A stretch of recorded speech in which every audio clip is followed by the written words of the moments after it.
To start, if you would introduce yourselves and tell us your role at Oregon State University. Sure. I'm Patti Sakuraiand. I'm an associate professor here at Oregon State, and I'm in the Ethnic Studies unit within the School of Language, Culture, and Society.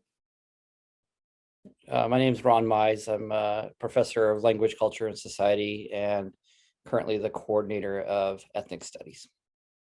Thank you again both for making time this morning to talk about the good work that's going on in your unit. So to kick us off, if you would share with us what the Ethnic Studies K-12 Summer Institute is and how your team became involved. So the Institute will be aimed at K-12 educators to give basically a crash course on ethnic studies, and particularly the critical framework and the lens of ethnic studies. And this is really in response to the statewide legislation and the mandate they're requiring ethnic studies in all public K-12 schools. Gosh, how we got involved. So I probably got involved through the legislation itself, through my work with Apano. There was a large group of Oregon educators in K-12. It was a huge team. So my contribution was really, again, part of this broad collaborative effort. And then I guess after that, that became the question around implementation and thinking about our work and what we might be able to offer. I think there's already a lot of great models out there for implementation in terms of K-12 lesson plans. But I think what makes us different is thinking about that critical lens, right? And offering some training for K-12 educators for that. Thanks for that. Ron, anything you would add to that? Yeah, I would just add a little bit so that Patti doesn't underplay her role in this. So, which she always does. So that's sort of my job, is to reiterate this. So this legislation came out of basically the representative at that time who represented the east side of Portland, and a lot of the conversations that were happening between the teachers unions, between Apano, Latino Network, a bunch of the other organizations basically in Portland, recognizing that their students could not find themselves in the K-12 curriculum. And there was actually at that time, there was not, I was gonna say not a lot. I don't think there was any higher education actors in that conversation until Patti became involved through her prior work with Apano. And then over time, I started to go to meetings that Patti couldn't go to, since we both live up here in Portland. And we were able to, I think that if you look at the legislation, it's really calling for a critical ethnic studies lens about how we think about inclusion in the classroom, and what does it mean for Latinx children, Asian American children, African American children, Native American children to see themselves in the curriculum, to see their histories in the curriculum, and to see their story as part of the story of Oregon. And so it's a tall task for teachers, particularly. How do you do that in the context of, these were not wonderful histories. These are pretty marred, awful histories. How do you teach a kindergartner about Black exclusion at the formation of this nation, of the state? And obviously there's things you do and you don't teach, but there's ways of making the classroom more welcoming to students of color across the state of Oregon. And that's part of the work that we look forward to collaborating with teachers on to make that happen. Yeah. Thanks for that. Very exciting public partnership. And if you're already speaking to the goals of the Institute, but if you could just share in a bit more detail what the aspirations are of this project. If you do your work well and your dreams come true, what do you think will be the outcomes of your energy? Dreams come true. I think, again, just really stressing that the kind of critical ethnic studies lens on the material. I mean, this comes up even in my own classes a lot. It's this idea around, it's not just about inclusion of content, right? In terms of information, it really is the perspective and the framework and that critical interaction. I think the challenge is figuring out that K through 12, such a wide spectrum, what would be age appropriate ways of implementing that. So again, in on my wish list would be, enabling that, that critical lens. Again, I don't know how to speak to a kindergartner, right? Exactly, but I can ask questions, right? And try to provide that framework for teachers to bring to those classrooms. For them, I think part of the aspirations of this institute is having something beyond the life of the institute itself, being able to connect K through 12 teachers with each other, to share those resources. Again, as mentioned, I know there are some great best practices out there as well, but it's like, again, connecting. At the same time, I hear from aspiring teachers, right, of having the questions, but just not knowing quite where to go, and they're trying to learn how to teach, right, and all these different things together. And I think thinking of the Institute as both, and that's like asynchronous and synchronous has become part of my absolute vocabulary, like all of us in this age of remote learning, but having that synchronous component for participants, but then having that asynchronous, right, resource, and having a life beyond the Institute itself that really does enable that critical lens that ethnic studies brings, as opposed to just, again, you can remember dates and facts and figures, but what you do with those dates and facts and figures and how you make them relevant to our current moment, right, and life beyond the classroom, I think that really is at the core of kind of thinking about ethnic studies as applied scholarship. I would just add that I think our ultimate aspiration, if this all goes well, is that every teacher who is tasked with meeting the ethnic studies mandate has the training that they need to fully implement what that vision and goal was when we helped to create with a lot of partners the legislation to mandate ethnic studies in the K through 12 classroom. So we anticipate that the state of Oregon is a complicated, difficult place. Reaching Harney County and Malheur County from Corvallis is difficult. Reaching Portland from Corvallis is often difficult. And so we're really trying to, maybe take some of the lessons from the pandemic and this shift that we've had to do to basically take what we do well in a classroom and find ways that operates in an online platform, recognizing K through 12 teachers are doing the exact same thing that we're doing, that we all struggle together to try to make sure that we can reach folks, so that not only are teachers in conversation with one another, but they're also conversation with the folks that hold the primary sources that become really the constitutive materials of how to do this work, of how to impart this knowledge.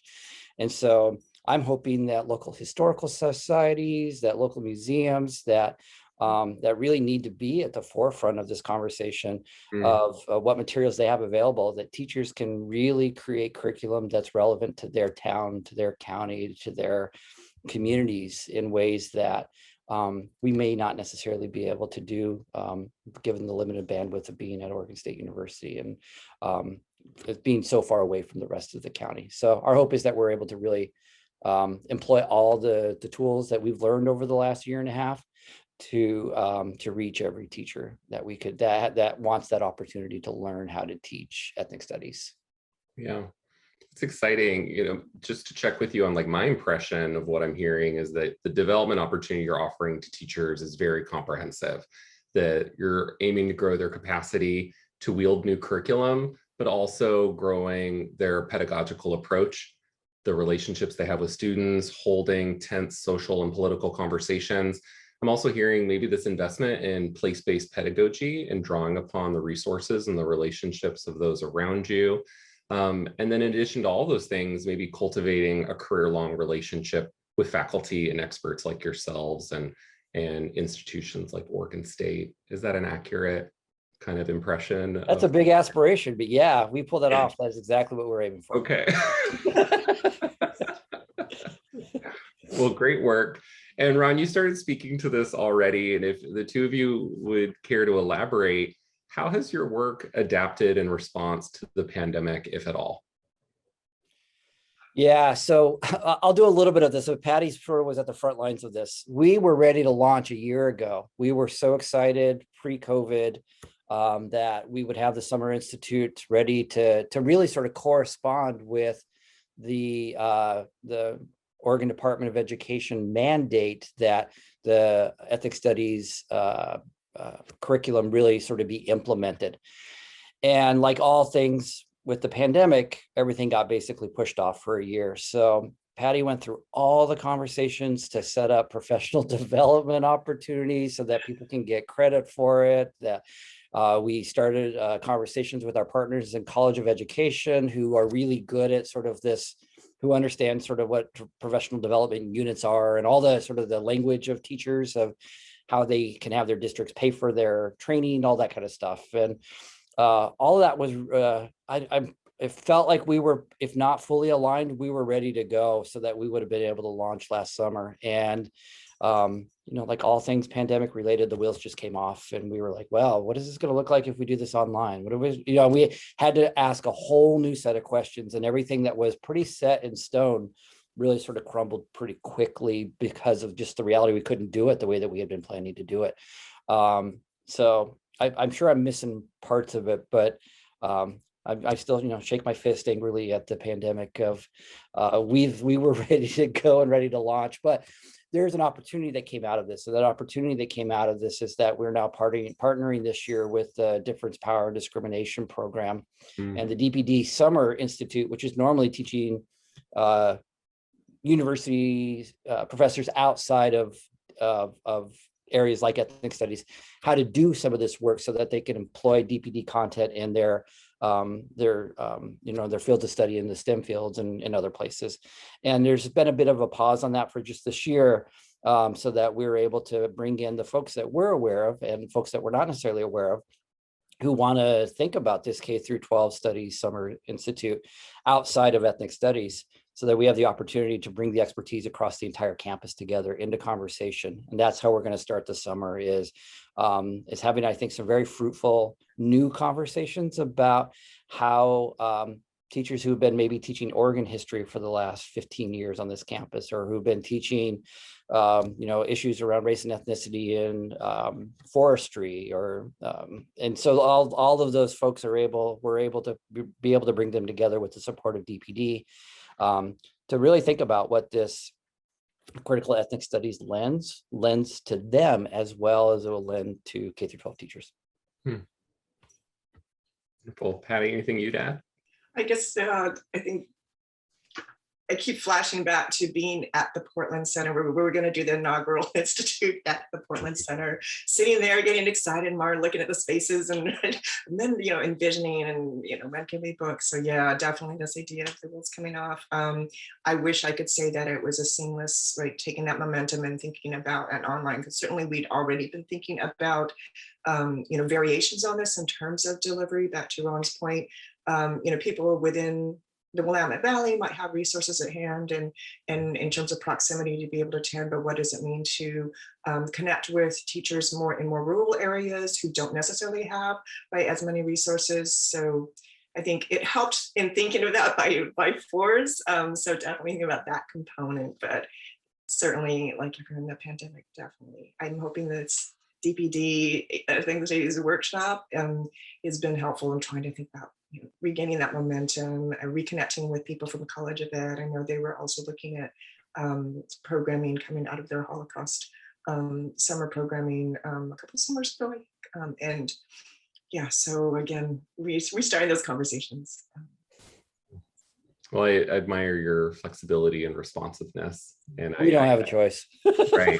And I join you in shaking my fist angrily at the sky, cursing the pandemic's name. Well, there's a lot probably for you to be excited about for the rollout of the K-12 Summer Institute. And is there anything in particular that you're looking forward to as this project takes next steps? Just seeing actually come to fruition. Again, it's been playing out in all of our heads so long now. I mean, we've been at this, I think, again, since the initial conversations about the legislation, I think this came to mind. So I think finally thinking about connecting with K-12 educators, and again, I think there's a certain energy that comes from once you're actually thinking about implementation and what that might look like, and its impact, right? I remember kind of thinking forward to some of these other questions. I think right now, and elephant in the room, the climate, as you know, Idaho, I think Tennessee has already passed right legislation banning critical race theory from their K through 12 schools. I think again, just our current moment and a lot of again those challenges. So I think to see this actually enacted and at hand and being able to offer right, the tools and whatever help we can to K through 12 teachers to implement their visions, right, of ethnic studies and what that would look like in their classrooms. I think that's what I'm most looking forward to, are those conversations and connections. I would totally agree. I think there's something really exciting, the energy about putting a bunch of teachers in the classroom that have you know, years of accumulated knowledge about what works and what doesn't work in a classroom. I think about, I spent about 20 years ago, I had a grant working with Head Start teachers in San Diego County, and we were bringing you know, picture books at the very early stages where there were more bilingual picture books, more Latino focused picture books and such, started bringing curriculum in that was available for Head Start teachers, so that Head Start has a series of mandates of students have to know X number of numbers. They have to be able to kind of, you know the part of their alphabet. And so finding the culturally relevant curricular materials that then correspond with those expectations, those standards that that teachers were trying to meet. There's something really, you know, I think something might work, and then I sort of introduce this and I see the head shake like that ain't gonna happen. Like this is not, and I love that instant feedback and that sort of lack of fear of like, no, you're wrong. This is what's gonna have to happen. If you want this to work, and that starts just an amazing conversation. And I miss those conversations. It's been a long time since I've been in sort of the teacher training world. I'm looking forward to getting back to that, because I always found that I learned more than I felt like I gave, even though teachers are incredibly appreciative of learning something that they haven't learned before. And it's always shocking to me that teachers don't get a lot of exposure to ethnic studies material. It doesn't really find its way into teacher preparation. Because of all the standards that are now in place, it's becoming even less likely that teachers will have access to ethnic studies education. So that opportunity to share that with them is an amazing opportunity. But then it's a reciprocal relationship. And I think we all are looking forward to building those relationships. Some of them are already there, but really looking to sort of grow them even more. Excellent. Thanks for that. Well, you've given us rich insight into the project, and I want to give you one more opportunity. If there's anything else you want a viewer of this interview to know about the K-12 Summer Institute. So I think for me, actually, beyond the Institute itself, if I may, right, I think it's really thinking about ethnic studies itself, right? I think in terms of viewers, but too, I feel like there's just so many misconceptions, I think, in the public discourse right now, right? It is not like, again, indoctrination, if I may go there, as much as, again, offering those critical tools. I think if I would, you know, thinking about what I hope would be takeaways would also be the value of ethnic studies, right? Which is tied to the Institute, and why I think we push for this legislation in the first place. I still have students, like even this term, who express their frustration, like, why didn't I learn this in my K through 12, right? Why is this new to me, right? And again, it's you know, so many decades later that is still part of the conversation. I think seeing this institute as part of that broader than effort to remedy that and kind of think about, can we have at least a certain base in common of information and what is considered basic knowledge? And yeah, I think, you know, a lot to unpack there, but I would love for people to have a better understanding of even what ethnic studies is, what it does, what it doesn't do, and then the value of this institute. Sorry, one other thing, I think certainly the research has shown, right, and if we're talking about trying to reckon with major disparities and outcomes, right, ethnic studies and implementation in high schools San Francisco School District, think about Arizona in terms of retention, graduation rates, right? What does it mean to see yourself or your communities reflected in the curriculum you're learning, and the impact of that and the power of that? I think aside from just the critical lens, I think there's the impact on the students first and foremost. Thank you for that. I guess I would just add a specific example from that, which is that when we think about the origins of ethnic studies, it's not from the systems of oppression that we so often talk about and teach about and help us try to understand. But ethnic studies is really part of the social movements of the 1960s and the 1970s that opened up the opportunities for us to think about the ways in which Black, brown folks across the US should have a place at the table. They should have a place in the conversation whose history matters, whose history is American history, not just ethnic history. And as much as we talk about those systems, we also talk about the forms of resistance, the social movements. And it's impossible to have the conversation with one without the other.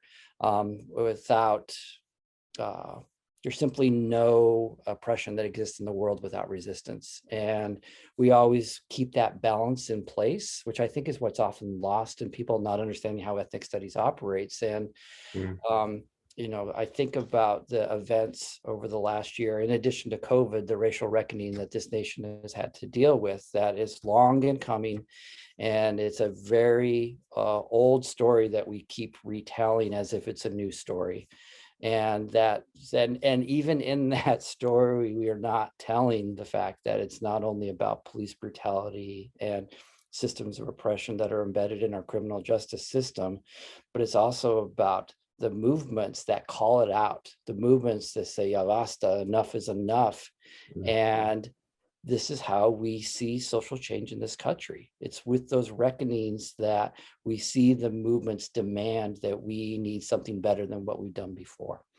And, we actually are able to sort of impart that vision, that hopefulness in this curriculum. So I really, I think of the challenges that we have in terms of dealing with difficult content, but there's also really stories of pride, stories of thinking about the world in a new way that means every little kid sitting in a classroom is included in that conversation and that they are the future. And in that, we want to make sure that they don't have to bring a fragmented self to that they bring their whole selves into the picture. And I feel pretty lucky and fortunate in my career to have been able to teach in ethnic studies for as many years as I've had, because I've always feel more hopeful at the end of a class than I do worn out, beat up, exhausted, like this is never going to change.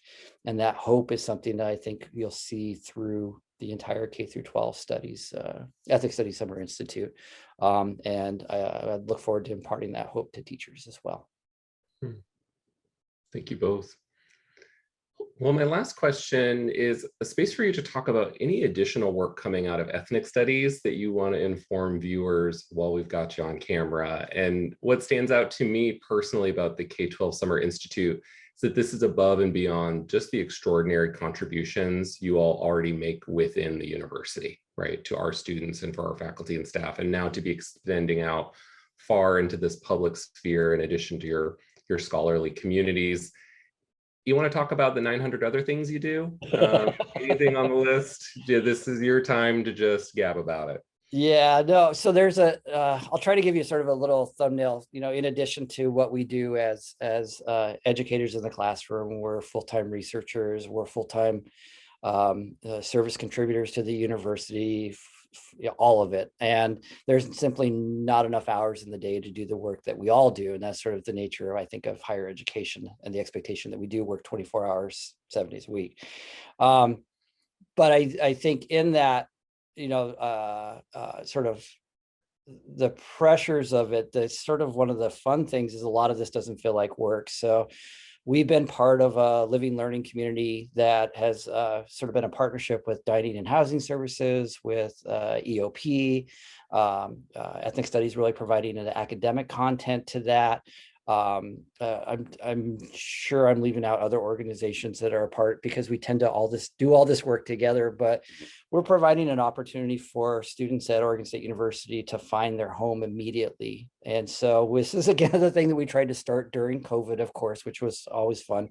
A dorm-based living experience for students that are interested in wanting to learn more about the African American experience and Native American experience, and be in community with one another through the 2 living learning communities that we put together. So ethnic studies is doing the curricular component of that, so that we bring students into the knowledge about African American studies, the knowledge about Indigenous studies, and then we bring them together in our 101 or Introduction to Ethnic Studies course in the winter. And then they actually do, or last year they were going to do service projects for both the Lonnie B. Harris Black Cultural Center and for the Native American Longhouse as well.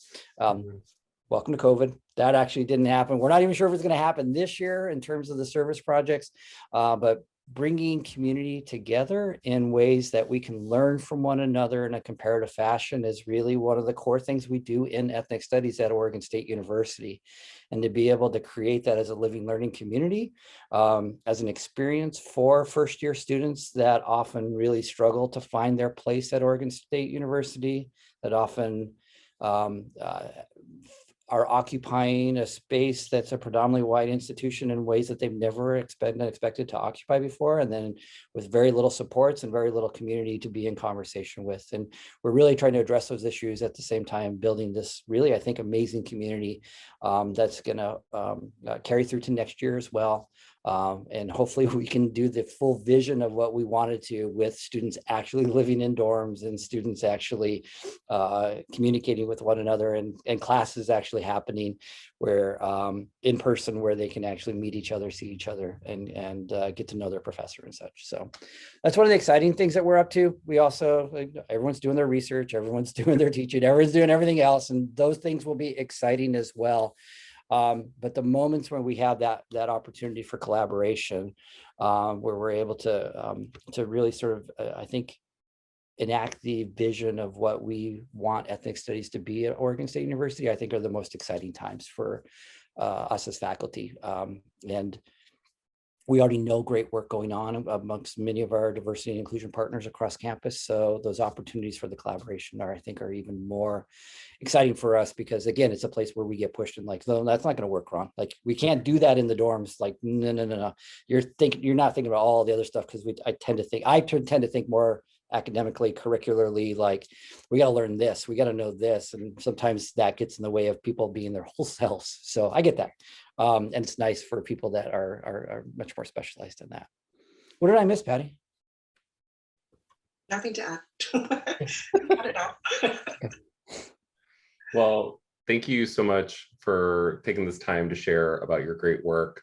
I am personally very grateful for all of the effort that you put in projects like this and the many other things that you do. And so thanks for taking some time to share it with a broader audience. Thanks for the time, Jeff. We appreciate it. Yeah.